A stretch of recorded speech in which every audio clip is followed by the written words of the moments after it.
இவன் வாளுக்கு வையகமே நடுங்கும். அவன் யார்?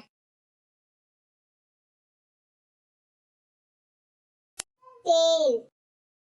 உள்ளே இருந்தால் ஓடி திரிவான், வெளியே வந்தால் விரைவில் மடிவான். அது என்ன?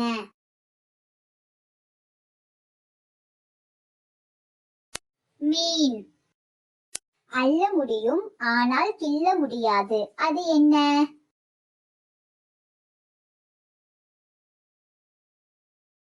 தண்ணீர்.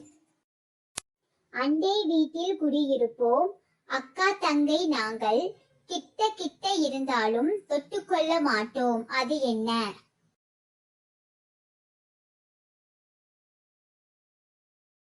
கண்கள். அள்ளவும் முடியாது, கிள்ளவும் முடியாது. அது என்ன?